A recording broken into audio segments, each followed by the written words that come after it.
Hello നമസ്കാരം. Study സ്റ്റുഡിയോയിലേക്ക് എല്ലാവർക്കും സ്വാഗതം. നമ്മളിന്ന് Sreenarayana Guru open university BA sociology sociology and economics third സെമ്മിൻ്റെ സോഷ്യൽ ഫോർമേഷൻ ഇൻ ഇന്ത്യ എന്ന പേപ്പറിലെ രണ്ടാമത്തെ ബ്ലോക്കിലെ ഫസ്റ്റ് യൂണിറ്റാണ് ക്ലാസ്സിൽ ഡിസ്കസ് ചെയ്യാൻ പോകുന്നത്. അപ്പോൾ ക്ലാസ്സിലേക്ക് പോകുന്നതിന് മുമ്പ് നിങ്ങൾ എൻ്റെ ഈ ചാനൽ ആദ്യമായിട്ടാണ് കാണുന്നതെങ്കിൽ സബ്സ്ക്രൈബ് ചെയ്യുക, ഷെയർ ചെയ്യുക, അപ്പോൾ നിങ്ങളുടെ കമൻറ്റുകൾ എഴുതി അറിയിക്കുക. അതേപോലെ പെയ്ഡ് നോട്ട്സ്, പെയ്ഡ് അസൈൻമെൻറ്റ്സ് ഒക്കെ ആവശ്യമുള്ളവരുണ്ടെങ്കിൽ വിവിധ സബ്ജക്റ്റുകളുടെ നോട്ട്സ് അസൈൻമെൻറ്റ്സൊക്കെ ഉണ്ട്. അത് ആവശ്യമുള്ളവരുണ്ടെങ്കിൽ ഡിസ്ക്രിപ്ഷൻ ബോക്സിൽ മുൻ വീഡിയോസിലൊക്കെ എൻ്റെ വാട്സപ്പ് നമ്പർ കൊടുത്തിട്ടുണ്ട്. വാട്സപ്പിൽ വരികയാണെങ്കിൽ ഡീറ്റെയിൽസ് തരാം. ഓക്കെ, ക്ലാസ്സിലേക്ക് പോകാം. ഈ സോഷ്യൽ ഫോർമേഷൻ ഇൻ ഇന്ത്യ എന്നതിലെ രണ്ടാമത്തെ ബ്ലോക്കിൻ്റെ പേര് towards feudal society 4th century CE to 8th century CE ആണ്. 4ാം നൂറ്റാണ്ട് മുതൽ 8ാം നൂറ്റാണ്ട് വരെയുള്ള ഫ്യൂഡൽ സമൂഹത്തെക്കുറിച്ചുള്ള അപ്പോൾ തുടക്കം കുറിക്കുകയാണ് രണ്ടാമത്തെ ബ്ലോക്കിൽ ഫ്യൂഡൽ സമൂഹത്തെക്കുറിച്ച്. അല്ല, first unit land grants and changing production റിലേഷൻസാണ്. അതായത് ഭൂമി അനുവദിക്കലും അതുപോലെ തന്നെ മാറുന്ന ഉൽപ്പാദന ബന്ധങ്ങൾ. അതാണ് ഫസ്റ്റ് യൂണിറ്റിൻ്റെ പേര്. സെക്കൻഡ് ബ്ലോക്കിൽ നോക്കുക. 2ാം നൂറ്റാണ്ടിനും 6ാം നൂറ്റാണ്ടിനും ഇടയിലുള്ള കാലഘട്ടം പുരാതന കാലഘട്ടത്തിൽ, അതായത് പ്രാചീന കാലഘട്ടത്തിൽ നിന്ന് വ്യത്യസ്തമായിട്ട് മധ്യകാല ചരിത്രഘട്ടത്തിലേക്കുള്ള ഒരു മാറ്റത്തെയാണ് അടയാളപ്പെടുത്തുന്നത്. ഡെക്കാനിലും തെക്കൻ തമിഴ്നാട്ടിലും ശതവാഹനന്മാർ ആരോഹണം ചെയ്ത കാലഘട്ടത്തിൽ നിന്നാണ് ഈ മാറ്റം തുടങ്ങുന്നത്. ഈ ഘട്ടത്തിൽ ഭൂമി ബന്ധങ്ങളുടെയും സമ്പദ് വ്യവസ്ഥയുടെയും സ്വഭാവത്തിൽ ധാരാളം മാറ്റങ്ങളുണ്ടായി. അപ്പോൾ കാർഷിക സമ്പദ് വ്യവസ്ഥയുടെ ദ്രുതഗതിയിലുള്ള വികാസത്തിനത് സാക്ഷ്യം വഹിച്ചു. 3-4 നൂറ്റാണ്ടുകളിൽ ഒരു സാമൂഹിക പ്രതിസന്ധി ഉണ്ടായി. ഇത് കേന്ദ്ര അധികാരത്തെ പിന്തുണച്ച കലിയുഗ കാലഘട്ടത്തിലേക്ക് നയിച്ചു. 2ാം ചരിത്രഘട്ടത്തിലെ മധ്യ ദക്ഷിണേന്ത്യയിലെ പ്രമുഖരും ചാലൂക്യരും തമ്മിലുള്ള അധികാര പോരാട്ടങ്ങളും ബ്രാഹ്മണ ഹിന്ദു മതത്തിൻ്റെ വ്യാപനവും ഉണ്ടായി. 5ാം നൂറ്റാണ്ട് മുതൽ ഭൂമി ഗ്രാൻഡുകൾ നിലവിൽ വന്നു. ബ്രാഹ്മണർക്ക് നികുതിരഹിത ഭൂമിയും ഭൂമിയിൽ വസിക്കുന്ന ആളുകളെ ഭരിക്കാനുള്ള അവകാശവും ലഭിച്ചു. ദാനം ചെയ്യപ്പെട്ട സ്ഥലങ്ങളിൽ നീതി നടപ്പാക്കുന്നത് രാജാവിൻ്റെ ഉത്തരവാദിത്തമായിരുന്നു. എന്നാൽ പിന്നീടത് ഭൂമി ലഭിച്ച വ്യക്തിക്ക് രാജാവ് കൈമാറുകയും ചെയ്തു. കൂടാതെ രാജകീയ ഉദ്യോഗസ്ഥർക്ക് ഭൂമി ഗ്രാൻഡിലൂടെ പണം നൽകുന്ന രീതിയും കേന്ദ്ര അധികാരത്തെ ദുർബലപ്പെടുത്തി. എന്നാൽ 6ാം നൂറ്റാണ്ടോടെ ഈ സമ്പ്രദായം മാറി ഭൂമി വരുമാനമായിട്ട് നൽകാൻ തുടങ്ങി.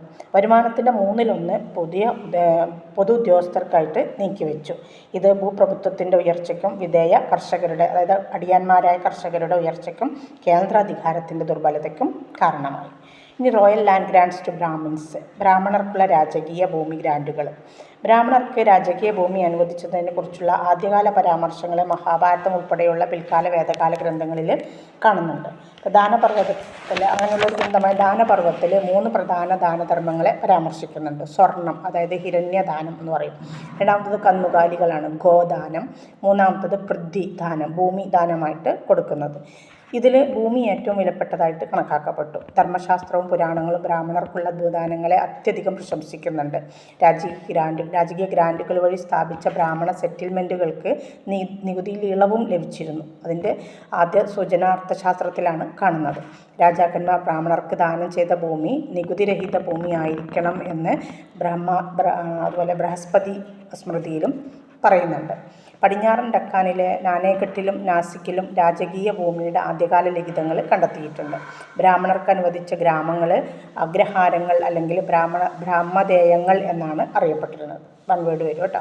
20ാം നൂറ്റാണ്ടിലെ ചരിത്രകാരന്മാർ വൃത്തകാലഘട്ടത്തിലെ സാമൂഹിക, സാമ്പത്തിക, രാഷ്ട്രീയ ഘടനകളിൽ കൂടുതൽ ശ്രദ്ധ കേന്ദ്രീകരിക്കാൻ തുടങ്ങി. അതായത് രാഷ്ട്രീയ വിവരണങ്ങൾക്കപ്പുറത്തേക്ക് അത് നീങ്ങി. മാർക്സിസ്റ്റ് ചരിത്രകാരന്മാരായ DD കോസാംബിയും BN ദത്തയും ഇന്ത്യൻ ഫ്യൂഡലിസത്തിൻ്റെ അതിൻ്റെ ആവിർഭാവത്തെക്കുറിച്ച് ചർച്ചകൾ നടത്തി. ഗുപ്ത സമ്പദ് വ്യവസ്ഥ പ്രാഥമികമായിട്ട് കാർഷിക മേഖലയെ ആശ്രയിച്ചുള്ളതായിരുന്നു. സമ്പദ് വ്യവസ്ഥയുടെ നട്ടെല്ല് അന്ന് കൃഷിയുമായിരുന്നു. മാത്രവുമല്ല വാണിജ്യം, വ്യാപാരം, കരകൗശല വിദ്യ എന്നിവയും അതിലുൾപ്പെട്ടിരുന്നു. അമരകോശം വിവിധ മണ്ണിനെക്കുറിച്ചും വിളകളെക്കുറിച്ചുമുള്ള ഉൾക്കാഴ്ച നൽകുന്നുണ്ട്. സ്കന്ദഗുപ്തൻ്റെ ബിദാരി ശിലാസ്തംഭനത്തിൽ ഒരു വിഷ്ണു ക്ഷേത്രത്തിന് ഒരു ഗ്രാമം സമ്മാനിച്ചതായിട്ട് രേഖപ്പെടുത്തുന്നുണ്ട്. നികുതി അടക്കുന്ന കർഷകരെയും കരകൗശല തൊഴിലാളികളെയും അഗ്രഹാരത്തിൽ പ്രവേശിക്കുന്നതിൽ നിന്ന് വിലക്കിയിരുന്നു. ഉപഹാര പണമടക്കുന്ന ഗ്രാൻഡുകളും എന്ന് പറയുന്ന ഒരു വിഭാഗം വേറെയും ഉണ്ടായിരുന്നു.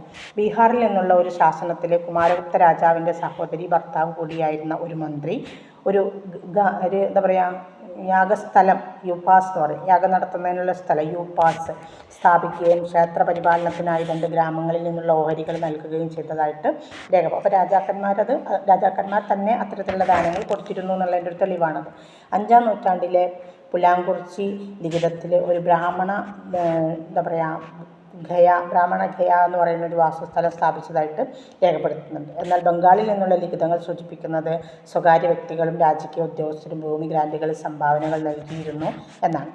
ഇനി political and economic significance of Brahmanisation, ബ്രാഹ്മണവൽക്കരണത്തിൻ്റെ രാഷ്ട്രീയ സാമ്പത്തിക പ്രാധാന്യം. ആദ്യകാല മധ്യകാല ഇന്ത്യയുടെ ചരിത്രത്തിലെ നിർണായക വശമായിരുന്നു രാജകീയ ഭൂമി ഗ്രാൻറ്റുകൾ. പ്രത്യേകിച്ച് 600 CE 600-നും 1200-നും ഇടയിലുള്ള കാലഘട്ടത്തിൽ രാജാക്കന്മാരിൽ നിന്ന് ബ്രാഹ്മണർക്കുള്ള ഗ്രാൻറ്റുകൾ ഗണ്യമായ വർധനവുണ്ടായ ഒരു കാലഘട്ടമാണത്. രാജകൽപ്പനകൾ ബ്രാഹ്മണരുടെ അവകാശങ്ങൾ സ്ഥാപിക്കുകയും സ്ഥിരീകരിക്കുകയും ചെയ്തുകൊണ്ട് ഈ ഗ്രാൻറ്റുകൾ രാഷ്ട്രീയ പ്രാധാന്യം ഉണ്ടായിരുന്നു. ബ്രാഹ്മണർക്ക് ഭൂമി നൽകിയത് രാഷ്ട്രീയ ശിഥിലീകരണത്തെയോ അല്ലെങ്കിൽ രാജകീയ ബലഹീനതയോ സൂചിപ്പിക്കുന്നില്ല എന്നാണ് കാണുന്നത്. മറിച്ച് അവ രാജാക്കന്മാർ നടപ്പിലാക്കിയ സംയോജിതവും നിയമാനുസൃതവുമായ നയങ്ങളായിട്ടാണ് അല്ലെങ്കിൽ നയങ്ങളുടെ ഭാഗമായിട്ടാണ് കണക്കാക്കിയിരുന്നത്. ബ്രാഹ്മണർക്ക് ഭൂമി നൽകുന്ന രാജാക്കന്മാർ ഈ ഭൂമിയിൽ നിന്ന് വരുമാനം കണ്ടെത്തുന്നതിന് പലപ്പോഴും ബുദ്ധിമുട്ടാറുണ്ട്. ഏറ്റവും ശക്തമായ രാജവംശങ്ങൾ ഏറ്റവും ഉദാരമായ ഗ്രാൻറ്റുകൾ കൊടുത്തിരുന്നു. ഉൽപ്പാദന വിഭവങ്ങളുടെ മേൽ രാജാക്കന്മാരെങ്കിൽ തങ്ങളുടെ ശക്തമായ നിയന്ത്രണം അവർ പ്രകടമാക്കി. നിയന്ത്രണം നിലനിർത്തുന്നതിനും സഖ്യങ്ങൾ രൂപീകരിക്കുന്നതിനും ആദരണീയരായ സാമൂഹിക ഗ്രൂപ്പുകളുമായിട്ട് സഹകരിക്കുന്നതിനുമുള്ള തന്ത്രങ്ങൾ അക്കാലത്തെ രാഷ്ട്രീയ ഭൂപ്രകൃതിക്ക് അത്യന്താപേക്ഷിതമായിരുന്നു. മധ്യകാല രാജവംശങ്ങളിൽ നിന്നുള്ള ലിഖിതങ്ങൾ രാജകീയ കൊട്ടാരങ്ങളുടെ ബ്രാഹ്മണവൽക്കരണം വെളിപ്പെടുത്തുന്നുണ്ട്. കാരണം ബ്രാഹ്മണർ രാഷ്ട്രീയ അധികാരത്തിൽ പ്രധാന നിയമ സാധുതയുള്ളവരായിട്ട് മാറിയിരുന്നു. ആ കാലഘട്ടത്തിൽ അവർ രാജകീയ വംശാവലി തയ്യാറാക്കുകയും അഭിമാനകരമായ യാഗങ്ങൾ നടത്തുകയും രാജവംശങ്ങളായ ഇതിഹാസങ്ങൾ പുരാണ പാരമ്പര്യങ്ങളുമായി ബന്ധിപ്പിക്കുകയും രാജാക്കന്മാർക്ക് ഗണ്യമായ വർണ്ണ പദവി നൽകുകയും ചെയ്തിരുന്നു ബ്രാഹ്മണർ. 19-ാം നൂറ്റാണ്ടോടെ ക്ഷേത്രത്തിലേക്കുള്ള സംഭാവനകളിൽ ശ്രദ്ധേയമായ മാറ്റമുണ്ടായി. കർണാടക, ഒറീസ തുടങ്ങിയ പ്രദേശങ്ങൾ മതേതര ഗ്രാൻറ്റുകൾ ഉണ്ടായിരുന്നു. അവിടെ രാജാക്കന്മാർ സൈനിക സേവകത്തിന് പകരം ഭൂമി പതിച്ചു കൊടുത്തിരുന്നു. മധ്യകാലഘട്ടത്തിൻ്റെ തുടക്കത്തിൽ ബ്രാഹ്മണ ഭൂവുടമകൾ ഭൂമിയുടെ മേലുള്ള തങ്ങളുടെ നിയന്ത്രണം ഗണ്യമായിട്ട് വിപുലീകരിക്കുന്നതായിട്ട് കാണാൻ കഴിയുന്നുണ്ട്. ഒറീസയിൽ ചില ബ്രാഹ്മണർ പുരോഹിതന്മാരായും ജ്യോതിഷികളായും രാജകീയ കൊട്ടാരവുമായി ബന്ധപ്പെട്ട ഭരണാധികാരികളുമായിട്ടൊക്കെ സേവനമനുഷ്ഠിച്ചിരുന്നു. രാജകീയ ഗ്രാൻറ്റുകൾ സ്വീകരിച്ച ബ്രാഹ്മണരെ അവരുടെ വംശപരമ്പര, ഗോത്രം, അതുപോലെ പ്രവര എന്ന് പറഞ്ഞാൽ പരമ്പരാഗതം, ചരണം അതായത് വേദപഠന വിദ്യാലയം, ശാഖ, അവരുടെ പരമ്പരാഗത പശ്ചാത്തലം ഇതൊക്കെ നോക്കിയിട്ട് കുടിയേറ്റം രീതികളും പ്രതിഫലിപ്പിക്കുന്ന ഒരു ജന്മസ്ഥലവും എന്നൊക്കെ തിരിച്ചറിയാൻ വേണ്ടിയിട്ടുള്ള ശ്രമം നടത്തുകയുണ്ടായി.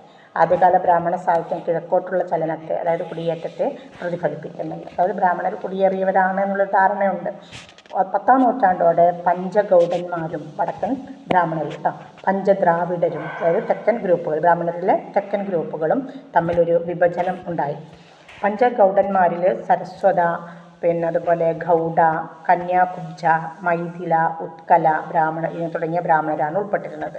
പഞ്ചദ്രാവിഡ ഗ്രൂപ്പിൽ ഗുരിജര, അതുപോലെ മഹാരാഷ്ട്ര, കർണാടക, ട്രൈലിംഗ, ദ്രാവിഡ എന്നിവരും അങ്ങനെയുള്ള ആ ഒരു വിഭാഗം ബ്രാഹ്മണർ ഉൾപ്പെട്ടു. ബ്രാഹ്മണരുടെ കുടിയേറ്റം രാഷ്ട്രീയ അസ്ഥിരത, ഭൂമിയിലെ സമ്മർദ്ദം, പരമ്പരാഗത യാഗാനുഷ്ഠാനങ്ങളുടെ തകർച്ച എന്നിവയ്ക്ക് കാരണമായി. പുതിയ ഉപജീവന മാർഗങ്ങൾ തേടാൻ പലരെയും അത് പ്രേരിപ്പിച്ചു. ഈ കാലഘട്ടത്തിലെ രാജ്യങ്ങളുടെ വ്യാപനം വിദ്യാസമ്പന്നരായ ബ്രാഹ്മണർക്ക് അവസരങ്ങൾ സൃഷ്ടിച്ചു. ഇനി ബ്രഹ്മദേയസ് എന്ന് പറയുന്നത് നമ്മളാണ് ബ്രാഹ്മണർക്ക് കൊടുത്തിരുന്ന ഗ്രാൻഡ് ഭൂമികളാണ് കേട്ടോ.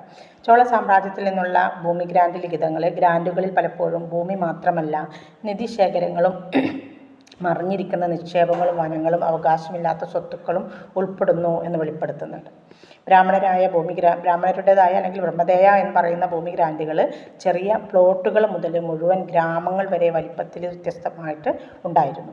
എന്നാൽ ഗ്രാൻറ്റുകളെ നികുതിയിൽ നിന്ന് ഒഴിവാക്കിയത്, അപ്പോൾ അത് ചെറിയൊരു പ്ലോട്ടാണെങ്കിലും വലിയ വിശാലമായ ഗ്രാമമാണെങ്കിലും അതിനെ എന്തിൽ നിന്ന് ഒഴിവാക്കിയിരുന്നു, നികുതിയിൽ നിന്ന് ഒഴിവാക്കിയിരുന്നു. ബംഗാളിലും ബീഹാറിലും രാജകീയ ഭൂമി ഗ്രാൻറ്റുകൾ സാധാരണയായി ശാശ്വതവും പരമ്പരാഗതവുമായി. പാരമ്പര്യമായിട്ട് പാലി ലിഖിതങ്ങളിൽ അവരുടെ അംജദ, ഭട, പ്രവശ്യ തുടങ്ങിയ പദങ്ങൾ ഉൾപ്പെട്ടിട്ടുണ്ട്. അത് കാണിക്കുന്നത് രാജാവിൻ്റെ സൈന്യത്തിന് ഭൂമി പരിധിയില്ലാത്തതാണ് എന്നാണ്. അതായത് അവർക്ക് ഭൂമി പതിയില്ലാതെ പതിച്ചു കൊടുത്തിരുന്നു എന്ന്. അതുപോലെ സദശ പരാത സചൗദോദ്ധാരണം തുടങ്ങിയ പദങ്ങൾ മനസ്സിലാക്കുന്നത് ബ്രാഹ്മണത്വത്തിന് ജുഡീഷ്യൽ അവകാശമുണ്ടോ എന്ന് പ്രവചിക്കാൻ അത്യന്താപേക്ഷിതമാണ് എന്നാണ്. അത് അവർക്ക് അത്തരത്തിലുള്ള ജുഡീഷ്യൽ അധികാരങ്ങൾ വരെ കൊടുത്തിരുന്നു എന്ന് സൂചിപ്പിക്കുന്ന സംസ്കൃതമായിരിക്കാൻ പക്ഷേ പദങ്ങൾ നമുക്ക് മനസ്സിലാവാത്തത്. ഇനി ഇമ്പാക്റ്റ് ഓഫ് അഗ്രേറിയൻ റിലേഷൻ, കാർഷിക ബന്ധങ്ങളിലെ സ്വാധീനം. മധ്യകാലഘട്ടത്തിൻ്റെ തുടക്കത്തിൽ രാജകീയ രക്ഷാകർതൃത്വം ബ്രാഹ്മണ സമുദായത്തിലെ ഒരു വിഭാഗത്തിൻ്റെ സാമ്പത്തിക ശക്തിയെ ശക്തിപ്പെടുത്തി. ഇത് ഒരു ബ്രാഹ്മണ ഭൂവുടമയായ വരേണ്യവർഗത്തിൻ്റെ വളർച്ചയിലേക്ക് നയിച്ചു. ഭൂരിഭാഗം ചരിത്രകാരന്മാരും മധ്യകാലഘട്ടത്തെ കാർഷിക വികസനത്തിൻ്റെ ഘട്ടമായിട്ടാണ് കാണുന്നത്. എങ്കിലും ഇക്കാലത്ത് കാർഷിക ബന്ധങ്ങളുടെ സ്വഭാവത്തിനനുസരിച്ച് അഭിപ്രായ വ്യത്യാസങ്ങളും, അതായത് വ്യത്യസ്ത സ്വഭാവങ്ങളാണ് കാർഷിക രീതിക്കുണ്ടായിരുന്നത് എന്നാണ് വ്യത്യസ്ത ചരിത്രകാരന്മാരുടെ അഭിപ്രായം. ഗ്രാമീണ സമൂഹത്തിലേക്ക് ബ്രാഹ്മണൻ്റെ കടന്നുകയറ്റം കാർഷിക ബന്ധത്തിലൊരു പുതിയ ഘടകം തന്നെ അവതരിപ്പിച്ചു. ബ്രാഹ്മണ സമ്പ്രദായത്തിലെ ഭൂരിഭാഗം ഭൂദാനങ്ങളും നികുതി രഹിതമാണ് പറഞ്ഞല്ലോ. ബ്രഹ്മദേയ ഗ്രാൻഡുകളുടെ നിബന്ധനകൾ ഗ്രാമത്തിലെ വിഭവങ്ങളുടെയും അതുപോലെ നിവാസികളുടെയും മേൽ ഉയർന്ന അവകാശങ്ങളും നിയന്ത്രണങ്ങളും ആസ്വദിച്ച ബ്രാഹ്മണരുടെ ഒരു വിഭാഗത്തെ സൃഷ്ടിച്ചു. അപ്പോൾ ഈ ഭൂമി കിട്ടുമ്പോൾ ആ ഭൂമിയിൽ കുറേ ജനങ്ങളുണ്ടാവില്ലേ, അത് അവരുടെ അധികാരം പോലും ആരുടെ കൈകളിലായി? ആ ഭൂമി വാങ്ങുന്ന ബ്രാഹ്മണരുടെ കൈകളിലായി. ഭരണകൂട ചൂഷണത്തിന് പകരം കാർഷിക ബ്രാഹ്മണ ചൂഷണം അവർ അനുഭവിച്ചു. പരിസ്ഥിതി ശാസ്ത്രം, കൃഷിയോഗ്യമായ ഭൂമിയുടെ ലഭ്യത, ബ്രാഹ്മണരുടെ സംഘടന, മത്സരിക്കുന്ന സാമൂഹിക കോർപ്പറേറ്റ് ഗ്രൂപ്പുകളുടെ സാന്നിധ്യം അല്ലെങ്കിൽ അതിൻ്റെ അഭാവം തുടങ്ങി പല ഘടകങ്ങളെ ഈ ഘടനയെ അടിസ്ഥാനമാക്കിയുള്ളതായി. ഇനി land grants as A part of large social and cultural processes. വലിയ സാമൂഹിക സാംസ്കാരിക പ്രക്രിയകളുടെ ഭാഗമായ ഭൂമി ഗ്രാൻഡുകൾ. ഭൂമി, വിഭവങ്ങൾ, ആളുകൾ എന്നിവയുടെ മേൽ നിയന്ത്രണം നൽകിക്കൊണ്ട് ബ്രാഹ്മണർക്ക് രാഷ്ട്രീയ പിന്തുണയും സാമ്പത്തിക ശക്തിയും നൽകിക്കൊണ്ട് ഭൂമി ഗ്രാൻഡുകൾ ഗ്രാമീണ മേഖലയിലെ ചില ബ്രാഹ്മണരുടെ സ്ഥാനം ഗണ്യമായിട്ട് ഉയർത്തി.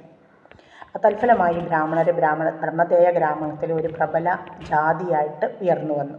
അതേസമയം ചില ഗോത്രവിഭാഗങ്ങളെ ജാതി സമൂഹത്തിൻ്റെ താഴ്ന്ന വിഭാഗത്തിലേക്ക് മാറ്റുകയും ചെയ്തു. ഭൂമി അനുവദിക്കുന്ന പ്രതിഭാസ ജാതികളുടെ വ്യാപനത്തിന് പലതരത്തിൽ ഇത് കാരണമായി.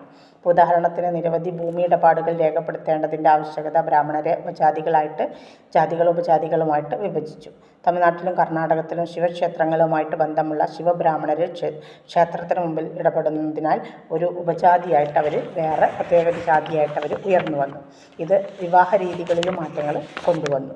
അപ്പോൾ നമ്പൂതിരി ബ്രാഹ്മണരെ നായർ സ്ത്രീകളുമായി സംബന്ധം സ്ഥാപിക്കുന്ന വിവാഹ രീതി അതോടു മുതലാണ് ഇങ്ങോട്ട് ഉടലെടുക്കുന്നത്. ആദ്യകാല മധ്യകാലഘട്ടത്തിലെ ക്ഷേത്രങ്ങളെ അടിസ്ഥാനമാക്കിയുള്ള വിഭാഗീയ മതത്തിൻ്റെ വളർച്ചയ്ക്ക് അത് സാക്ഷ്യം വഹിച്ചു. ക്ഷേത്രങ്ങൾക്കുള്ള രാജകീയ രക്ഷാ നേതൃത്വം അല്ലെങ്കിൽ രക്ഷാകർതൃത്വം വർദ്ധിച്ചു. പല ബ്രാഹ്മണരും ക്ഷേത്ര മാനേജ്മെൻറ്റുമാരോ അല്ലെങ്കിൽ പുരോഹിതന്മാരോ ആയി മാറി.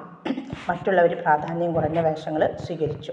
ക്ഷേത്ര കേന്ദ്രീകൃതമായ കേരളത്തിലെ ബ്രാഹ്മണ വാസസ്ഥലങ്ങൾ ക്ഷേത്രാധിഷ്ഠിത മതത്തെ പ്രോത്സാഹിപ്പിക്കുന്നതിൽ അവരുടെ പ്രധാന പങ്ക് എടുത്തുകാണിച്ചു.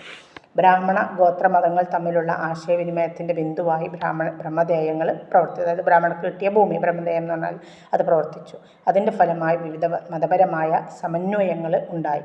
ഒറീസയിലെ ജഗന്നാഥ ആരാധന ബ്രാഹ്മണവൽക്കരണത്തിൻ്റെ ഉദാഹരണമാണ്. അവിടെ ഗോത്രദൈവമാണ് ഉണ്ടായിരുന്നത്. ആദ്യകാല മധ്യകാലഘട്ടത്തിൽ തന്ത്രത്തിൻ്റെ ആവിർഭാവത്തിനും വികാസത്തിനും ഭൂമി ഗ്രാൻഡുകൾ ഒരു കാരണമായിട്ടുണ്ടെങ്കിൽ അതൊരു പ്രധാന പങ്ക് വഹിച്ചിട്ടുണ്ട്. അപ്പോൾ ചുരുക്കി പറഞ്ഞാൽ സമൂഹത്തിൽ തന്നെ രാഷ്ട്രീയവും സാമ്പത്തികവും സാമൂഹികവുമായ ഒരുപാട് മാറ്റങ്ങൾ ഏതുകൊണ്ടുണ്ടായിട്ടുണ്ട്? ഭൂമി ഗ്രാൻഡുകൾ കൊണ്ട് ഉണ്ടായിട്ടുണ്ട്. അതാണ് ഈ ഒരു താങ്ക്സ്.